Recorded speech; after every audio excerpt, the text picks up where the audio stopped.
ರಾಮನು ಹೇಗೆ ಸಾವನ್ನಪ್ಪಿದ ಅಂತ ನಿಮ್ಗೇನಾದ್ರೂ ಗೊತ್ತಾ? ಶ್ರೀರಾಮನೆಂದರೆ ಎಲ್ಲರಿಗೂ ಅತಿಯಾದಂತ ಭಕ್ತಿ. ಆದ್ರೆ ರಾಮನು ಹೇಗೆ ಈ ಲೋಕವನ್ನೇ ಬಿಟ್ಟು ಹೊರಟು ಹೋದ ಅಂತ ಅಷ್ಟಾಗಿ ಯಾರಿಗೂ ಗೊತ್ತಿಲ್ಲ. ಹಾಗೆ ಲಕ್ಷ್ಮಣನು ಹೇಗೆ ಸಾವನ್ನಪ್ಪಿದ, ಹನುಮಂತನ ಕಣ್ತಪ್ಪಿಸಿ ಅವನಿಗೆ ಯಾಮಾರಿಸಿ ರಾಮನು ಏಕೆ ತನ್ನ ಪ್ರಾಣವನ್ನೇ ತ್ಯಾಗ ಮಾಡ್ದ, ರಾಮನನ್ನ ಉಳಿಸಿಕೊಳ್ಳಲು ಹನುಮಂತನ ಪರದಾಟ ಹೇಗಿತ್ತು ಅಂತ ಕೇಳಿದ್ರೆ ನಿಜಕ್ಕೂ ಕಣ್ಣಲ್ಲಿ ನೀರು ಬರುತ್ತೆ. ಈ ರೀತಿ ಶ್ರೀರಾಮನ ಕೊನೆಯ ದಿನಗಳನ್ನ ಇವತ್ತು ನಿಮ್ ಜೊತೆ ಹಂಚ್ಕೊಳ್ತಿದ್ದೇನೆ. ಶ್ರೀರಾಮನು ರಾವಣನನ್ನ ಸಂಹಾರ ಮಾಡ್ತಾನೆ. ಇನ್ನು ತ್ರೇತಾಯುಗ ಮುಗಿದು ಹೋಗುವ ಸಮಯ ಬರುತ್ತೆ. ಶ್ರೀರಾಮನು ಸಾವನ್ನಪ್ಪುವ ಸಮಯ ಕೂಡ ಹತ್ತಿರ ಬಂದಿದ್ರಿಂದ ಬ್ರಹ್ಮದೇವ ಮತ್ತು ಶಿವನು ಇಬ್ಬರು ಯಮನಿಗೆ ನೀನು ಶ್ರೀರಾಮನ ಹತ್ತಿರ ಹೋಗುವ ಸಮಯ ಬಂತು ಅಂತ ಹೇಳ್ತಾರೆ.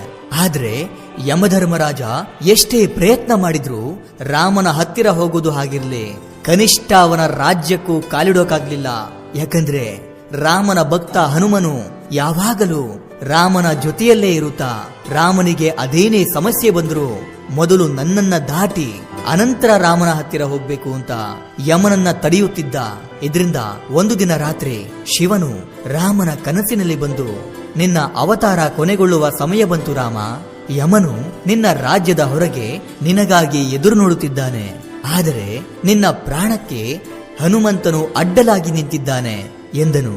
ಆಗ ರಾಮನಿಗೆ ಎಲ್ಲವೂ ಅರ್ಥವಾಗಿ ಹನುಮಂತನ ಕಣ್ತಪ್ಪಿಸಿ ನಾನು ಪ್ರಾಣವನ್ನ ಬಿಡೋದಾದ್ರೂ ಹೇಗೆ ಎಂದುಕೊಳ್ಳುತ್ತಾ ಮಾರನೆಯ ದಿನ ರಾಮನು ಸೀತೆ ಕೊಟ್ಟಿದ್ದಂತ ಉಂಗುರವನ್ನ ತೆಗೆದುಕೊಂಡು ಒಂದು ರಂಧ್ರದಲ್ಲಿ ಹಾಕಿ ಹನುಮಂತನನ್ನ ಕರೀತಾನೆ. ಹನುಮ, ನನ್ನ ಸೀತೆ ಕೊಟ್ಟಿದ್ದ ಉಂಗುರ ಅಕಸ್ಮಾತ್ ಆಗಿ ಈ ರಂಧ್ರದಲ್ಲಿ ಬಿದ್ದು ಹೋಯಿತು, ದಯಮಾಡಿ ನೀನು ಹೋಗಿ ನನ್ನ ಉಂಗುರವನ್ನ ತೆಗೆದುಕೊಂಡು ಬರ್ತೀಯಾ ಅಂತ ಕೇಳಿದಾಗ, ಪ್ರಭು ಅಷ್ಟೇನಾ, ಇದಕ್ಕೆ ನೀವು ನನ್ನನ್ನ ಇಷ್ಟೆಲ್ಲ ಕೇಳ್ಕೋಬೇಕಾ? ನೀವು ಅಪ್ಪಣೆ ಕೊಟ್ಟರೆ ಸಾಕು, ನಾನು ಹೋಗಿ ತೆಗೆದುಕೊಂಡು ಬರ್ತೀನಿ, ಹಿಂಗ್ ಬಂದ್ಬಿಡ್ತೀನಿ ಪ್ರಭು ಎಂದು ಹೇಳಿ ಹನುಮಂತ ತನ್ನ ದೇಹವನ್ನ ಚಿಕ್ಕದಾಗಿ ಮಾಡಿಕೊಂಡು ಆ ರಂಧ್ರದೊಳಕ್ಕೆ ಹಾರ್ತಾನೆ. ಹಾಗೆ ಹೋಗ್ತಾ ಹೋಗ್ತಾ ಅದು ಪಾತಾಳ ಲೋಕಕ್ಕೆ ಕರೆದುಕೊಂಡು ಹೋಗುತ್ತೆ. ಅಲ್ಲಿ ನಾಗಲೋಕಕ್ಕೆ ರಾಜನಾಗಿದ್ದಂತ ನಾಗರಾಜ ಕಾಣ್ತಾನೆ. ಅವನ ಹತ್ತಿರ ಹೋಗಿ ನಮಸ್ಕರಿಸಿ, ನಾಗರಾಜ, ನನ್ನ ರಾಮನ ಉಂಗುರ ಒಂದು ರಂಧ್ರದಲ್ಲಿ ಬಿದ್ದು ಅದು ಈ ಪಾತಾಳ ಲೋಕಕ್ಕೆ ಬಂತು, ಆ ಉಂಗುರ ಎಲ್ಲಿದೆ ಅಂತ ನಿಮ್ಗೇನಾದ್ರೂ ಗೊತ್ತಾ ಅಂತ ಕೇಳ್ತಾನೆ. ಓಹೋ, ಶ್ರೀರಾಮನ ಉಂಗುರವಾ? ಅದು ಎಲ್ಲಿದೆ ಎಂದು ನನಗೆ ಗೊತ್ತು, ನನ್ನ ಜೊತೆ ಬನ್ನಿ ಎಂದು ಹೇಳಿ ಒಂದು ಗುಹೆಗೆ ಕರೆದುಕೊಂಡು ಹೋಗಿ ಈ ಗುಹೆಯಲ್ಲಿಯೇ ಆ ಉಂಗುರಗಳು ಇದೆ ಎಂದನು. ಏನು ಉಂಗುರಗಳ? ನನಗೆ ಬೇಕಿರೋದು ನನ್ನ ರಾಮನ ಉಂಗುರವೇ ಅಲ್ಲವಾ ಎಂದು ಒಳಗೆ ಹೋಗಿ ನೋಡಿದಾಗ ಹನುಮಂತನೇ ಆಶ್ಚರ್ಯಕ್ಕೆ ಒಳಗಾಗ್ತಾನೆ. ಯಾಕಂದ್ರೆ ಆ ಗುಹೆಯೊಳಗೆ ಒಂದಲ್ಲ ಎರಡಲ್ಲ ಲಕ್ಷಾಂತರ ಕೋಟ್ಯಾಂತರ ಉಂಗುರಗಳಿರುತ್ತೆ, ಅದೆಲ್ಲವೂ ಒಂದೇ ರೀತಿ ಇರುತ್ತೆ. ಆಗ ಹನುಮಂತನು ನಗುತ್ತಾ, ನನಗೆ ತಿಳಿಯದ ನನ್ನ ರಾಮನ ಉಂಗುರ ಯಾವುದು ಎಂದು ಅಂತ ಅಂದುಕೊಳ್ಳುತ್ತಾ ಉಂಗುರವನ್ನ ಹುಡುಕೋದಕ್ಕೆ ಶುರು ಮಾಡ್ತಾನೆ. ಅಯೋಧ್ಯೆಯಲ್ಲಿ ಹನುಮಂತನು ಇಲ್ಲ ಎಂದು ತಿಳಿದು ಇದೇ ಸರಿಯಾದ ಸಮಯ ಅಂತ ಯಮನು ಋಷಿಯ ವೇಷವನ್ನ ಧರಿಸಿ ರಾಮನ ಹತ್ತಿರ ಹೋಗಿ, ರಾಮ, ಇಂದು ನಾನು ಏಕಾಂತವಾಗಿ ನಿನ್ನ ಹತ್ತಿರ ತುಂಬಾ ಮುಖ್ಯವಾದ ವಿಷಯವನ್ನ ಮಾತನಾಡಬೇಕಿದೆ. ನಾವು ಮಾತನಾಡಿಕೊಳ್ಳುವ ಸಮಯದಲ್ಲಿ ಯಾರಾದ್ರೂ ಮಧ್ಯದಲ್ಲಿ ಬಂದು ಅಡ್ಡಿಪಡಿಸಿದರೆ ಅವರಿಗೆ ಮರಣದಂಡನೆಯನ್ನ ಕೊಡಬೇಕು ಅಂತ ಹೇಳಿದಾಗ ರಾಮನು ಒಪ್ಪಿ ಲಕ್ಷ್ಮಣನ ಹತ್ತಿರ ಹೋಗಿ, ಇದರ ಜವಾಬ್ದಾರಿ ನಿನ್ನದೇ ಲಕ್ಷ್ಮಣ, ನೀನು ದ್ವಾರದ ಹತ್ತಿರ ನಿಂತು ಎಂಥದ್ದೇ ಪರಿಸ್ಥಿತಿ ಬಂದರೂ ಯಾರನ್ನೂ ಒಳಗಡೆ ಬಿಡಬೇಡ ಎಂದನು. ಸರಿ ಅಣ್ಣ ಎಂದು ಹೇಳಿ ಲಕ್ಷ್ಮಣನು ದ್ವಾರದ ಹತ್ತಿರ ಕಾವಲಾಗಿ ನಿಂತನು. ಒಳಗಡೆ ಋಷಿಯ ವೇಷದಲ್ಲಿದ್ದಂತ ಯಮನು ರಾಮನ ಹತ್ತಿರ, ಸ್ವಾಮಿ, ಶಿವನು ಮತ್ತು ಬ್ರಹ್ಮನ ಆಜ್ಞೆಯಿಂದಾಗಿ ನಾನಿಲ್ಲಿಗೆ ಬಂದಿದ್ದೇನೆ. ನೀವು ರಾಮನ ಅವತಾರವೆತ್ತೋಕೆ ಕಾರಣವಾಗಿದ್ದ ಕಾರ್ಯ ಮುಗಿಯಿತು. ಇನ್ನು ನೀವು ಇಲ್ಲಿಂದ ಹೊರಡಬೇಕಿದೆ, ವಿಷ್ಣು ರೂಪಕ್ಕೆ ಬದಲಾಗಬೇಕಿದೆ ಎಂದನು. ಅದಕ್ಕೆ ರಾಮನು ಸರಿ ಯಮ ಎಂದು ಹೇಳುತ್ತಿರುವಾಗ ಅದೇ ಸಮಯಕ್ಕೆ ಮಹಾ ಕೋಪಿಷ್ಠನಾದಂತ ದೂರ್ವಾಸ ಮುನಿ ರಾಮನ ಹತ್ತಿರ ಮಾತನಾಡಲು ಅಲ್ಲಿಗೆ ಬರುತ್ತಿರುತ್ತಾನೆ. ಆಗ ಲಕ್ಷ್ಮಣನು, ಸ್ವಾಮಿ, ಈಗ ನಿಮ್ಮನ್ನ ಒಳಗಡೆ ಬಿಡಲು ಸಾಧ್ಯವಿಲ್ಲ ಎಂದು ದೂರ್ವಾಸ ಮುನಿಯನ್ನ ಅಲ್ಲಿಯೇ ತಡೆಯುತ್ತಾನೆ. ಆಗ ದೂರ್ವಾಸ ಮುನಿ ಬಲು ಕೋಪದಿಂದ, ಏನು ನಾನು ಅಷ್ಟು ದೂರದಿಂದ ರಾಮನ ಹತ್ತಿರ ಮಾತನಾಡಲು ಬಂದರೆ ನನ್ನನ್ನೇ ಒಳಗಡೆ ಬಿಡದೆ ತಡೆಯುತ್ತಿರುವೆಯಾ? ಇದರಿಂದ ಶ್ರೀರಾಮನು ನನಗೆ ತುಂಬಾ ಅವಮಾನವನ್ನ ಮಾಡಿದಂತಾಗುತ್ತೆ. ಈಗ ನೀನು ನನ್ನನ್ನು ಒಳಗಡೆ ಬಿಡದೆ ಹೋದರೆ ನಾನು ರಾಮನನ್ನ ಶಾಪಗ್ರಸ್ತನನ್ನಾಗಿ ಮಾಡುತ್ತೇನೆ ಎಂದನು. ತನ್ನಣ್ಣನಿಗೆ ತೊಂದರೆಯಾಗುವುದನ್ನ ಲಕ್ಷ್ಮಣನು ಎಂದಿಗೂ ಒಪ್ಪೋದಿಲ್ಲ. ಹಾಗಂತ ಒಳಗಡೆ ಹೋದರೆ ಮರಣದಂಡನೆಯಾಗುತ್ತೆ. ಇದರಿಂದ ಲಕ್ಷ್ಮಣನಿಗೆ ನಾನೇನು ಮಾಡಬೇಕು ಅಂತ ತಿಳಿಯದೆ ಅಣ್ಣನನ್ನ ಪಾರು ಮಾಡೋಕೆ ತಾನೇ ಪ್ರಾಣ ತ್ಯಾಗವನ್ನ ಮಾಡೋಕೆ ಮುಂದಾಗಿ ಒಳಗಡೆ ಬಂದು ತಲೆಬಾಗಿ ದೂರ್ವಾಸ ಮುನಿ ಬಂದಿದ್ದಾರೆ ಎಂದನು. ಲಕ್ಷ್ಮಣನು ಒಳಗಡೆ ಬರ್ತಿರೋದನ್ನ ಕಂಡಂತ ರಾಮನು, ಅಯ್ಯೋ ಲಕ್ಷ್ಮಣ, ಎಂಥ ಕೆಲಸವನ್ನ ಮಾಡಿಬಿಟ್ಟೆ, ನಿನಗೆ ತಿಳಿಯದಾ ಒಳಗಡೆ ಬಂದರೆ ಏನಾಗುತ್ತದೆ ಎಂದು? ಈಗ ನಾನು ನಿನಗೆ ಮರಣ ದಂಡನೆಯನ್ನ ಕೊಡಬೇಕು ಅಂತ ನೊಂದುಕೊಳ್ಳುತ್ತಲೇ ಹೇಳಿದನು. ಆಗ ರಾಮನಿಗೆ ಏನ್ ಮಾಡ್ಬೇಕು ಅಂತ ಗೊತ್ತಾಗದೆ ತನ್ನ ಗುರುವಾದ ವಸಿಷ್ಠ ಮುನಿಯನ್ನ ಕೇಳ್ತಾನೆ. ಆಗ ರಾಮ, ನೀನು ಲಕ್ಷ್ಮಣನನ್ನ ಸಾಯಿಸುವ ಅವಶ್ಯಕತೆ ಇಲ್ಲ.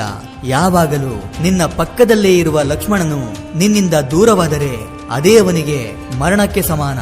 ಆದ್ದರಿಂದ ಲಕ್ಷ್ಮಣನನ್ನ ರಾಜ್ಯದಿಂದ ಬಹಿಷ್ಕಾರ ಮಾಡು ಸಾಕು ಎಂದು ಸಲಹೆ ಕೊಟ್ಟನು. ಇದನ್ನ ಕೇಳಿದಂತ ಲಕ್ಷ್ಮಣನು, ನಿನ್ನಿಂದ ದೂರವಿರುವುದಕ್ಕಿಂತ ಸತ್ತು ಹೋಗೋದೇ ಮೇಲು ಅಲ್ಲವಾ ಅಣ್ಣ ಎನ್ನುತ್ತಾ ಸರಿಯೂ ನದಿಯಲ್ಲಿ ಜಲಸಮಾಧಿಯಾಗಿ ಹೋಗ್ತಾನೆ. ಅವನೊಂದಿಗೆ ಅವನ ಪತ್ನಿ ಕೂಡ ಜಲಸಮಾಧಿಯಾಗಿ ಹೋಗ್ತಾಳೆ. ಅವರಿಬ್ಬರು ಸತ್ತು ಹೋಗಿದ್ದನ್ನ ಕಂಡಂತ ರಾಮನು ನೋವಿನಿಂದ ಕುಗ್ಗಿ ಹೋಗಿ, ಲಕ್ಷ್ಮಣನೇ ಇಲ್ಲದೆ ಹೋದ ಮೇಲೆ ಇನ್ನು ನಾನೇಕೆ, ನಾನು ಕೂಡ ಜಲಸಮಾಧಿಯಾಗಬೇಕು ಅಂತ ತೀರ್ಮಾನಿಸ್ತಾನೆ. ಅದೇ ಸಮಯದಲ್ಲಿ ಪಾತಾಳ ಲೋಕದಲ್ಲಿದ್ದಂತ ಹನುಮಂತನು ಯಾವ ಉಂಗುರವನ್ನು ನೋಡಿದ್ರು ನನ್ನ ರಾಮನ ಉಂಗುರದ ರೀತಿಯಲ್ಲೇ ಇದೆಯಲ್ಲ ಅಂತ ಹುಡುಕಿ ಹುಡುಕಿ ಸಾಕಾಗಿ, ಹೋ ನಾಗರಾಜ, ಯಾವ ಉಂಗುರವನ್ನ ನೋಡಿದ್ರು ನನ್ನ ರಾಮನ ಉಂಗುರದ ರೀತಿಯಲ್ಲೇ ಇದೆಯಲ್ಲ, ಅಷ್ಟಕ್ಕೂ ಇಷ್ಟೊಂದು ಉಂಗುರಗಳು ಇಲ್ಲಿಗೆ ಹೇಗ್ ಬಂದ್ವು ಅಂತ ಕೇಳ್ತಾನೆ. ಆಗ ನಾಗರಾಜನು, ಅಯ್ಯೋ ಹನುಮ, ಇದೆಲ್ಲವೂ ಶ್ರೀರಾಮನ ಉಂಗುರಗಳೇ. ಇಂದು ಶ್ರೀರಾಮನು ನಿನಗೆ ತಿಳಿಸದೆ ಪ್ರಾಣತ್ಯಾಗವನ್ನ ಮಾಡುತ್ತಿದ್ದಾನೆ. ನಿನಗೆ ಆ ವಿಷಯ ತಿಳಿದರೆ ನೀನದಕ್ಕೆ ಅಡ್ಡಿಪಡಿಸುವೆ ಎಂಬ ಕಾರಣಕ್ಕೆ ನಿನ್ನನ್ನು ಇಲ್ಲಿಗೆ ಬರುವ ಹಾಗೆ ಮಾಡಲಾಗಿದೆ ಎಂದು ಹೇಳುತ್ತಿದ್ದಂತೆ ಹನುಮಂತನು, ಅಯ್ಯೋ ನನ್ನ ರಾಮ ಇಂದು ನನ್ನನ್ನು ಬಿಟ್ಟು ಹೋಗ್ತಿದ್ದಾನ, ಇಲ್ಲ ಅದನ್ನ ಹೇಗಾದ್ರೂ ತಡೆಯಲೇಬೇಕು ಅಂತ ಕೈಗೆ ಸಿಕ್ಕಂತ ಉಂಗುರವನ್ನ ಎತ್ಕೊಂಡು ವೇಗವಾಗಿ ಅಯೋಧ್ಯೆಗೆ ಓಡೋಡಿ ಬರ್ತಾನೆ. ಅಯೋಧ್ಯೆಯಲ್ಲಿ ಎಲ್ಲಿ ಹುಡುಕಿದ್ರು ರಾಮನು ಎಲ್ಲಿಯೂ ಕಾಣಲಿಲ್ಲ. ಇಲ್ಲ, ಅದೇನೇ ಆದ್ರೂ ನನ್ನ ಪ್ರಭುವನ್ನ ಉಳಿಸಿಕೊಳ್ಳಲೇಬೇಕು ಅಂತ ಗಾಳಿಯಲ್ಲಿ ಎಗರುತ್ತಾ ಎಗರುತ್ತಾ ಹುಡುಕ್ತಿರ್ಬೇಕಾದ್ರೆ ಸರಿಯೂ ನದಿಯಲ್ಲಿ ಶ್ರೀರಾಮನು ಜಲಸಮಾಧಿಯಾಗ್ತಿರೋದು ಕಾಣಿಸ್ಕೊಳ್ಳುತ್ತೆ. ತಕ್ಷಣ ಅತಿ ವೇಗದಲ್ಲಿ ಕೆಳಗಡೆ ಬಂದು ಓಡುವಷ್ಟರಲ್ಲಿ ಶ್ರೀರಾಮನು ಹನುಮಂತನನ್ನ ನೋಡುತ್ತಾ ಜಲಸಮಾಧಿಯಾಗ್ತಾನೆ. ಇದೆಲ್ಲವನ್ನ ಕಂಡು ಹನುಮಾನ್ ನೋವಿನಿಂದ, ರಾಮ ಪ್ರಭು ಅಂತ ಜೋರಾಗಿ ಹೇಳ್ತಾನೆ. ಅಯ್ಯೋ, ಇದೆಲ್ಲವೂ ನನ್ನ ತಪ್ಪೆ, ನನಗೆ ಬುದ್ಧಿ ಇಲ್ಲ.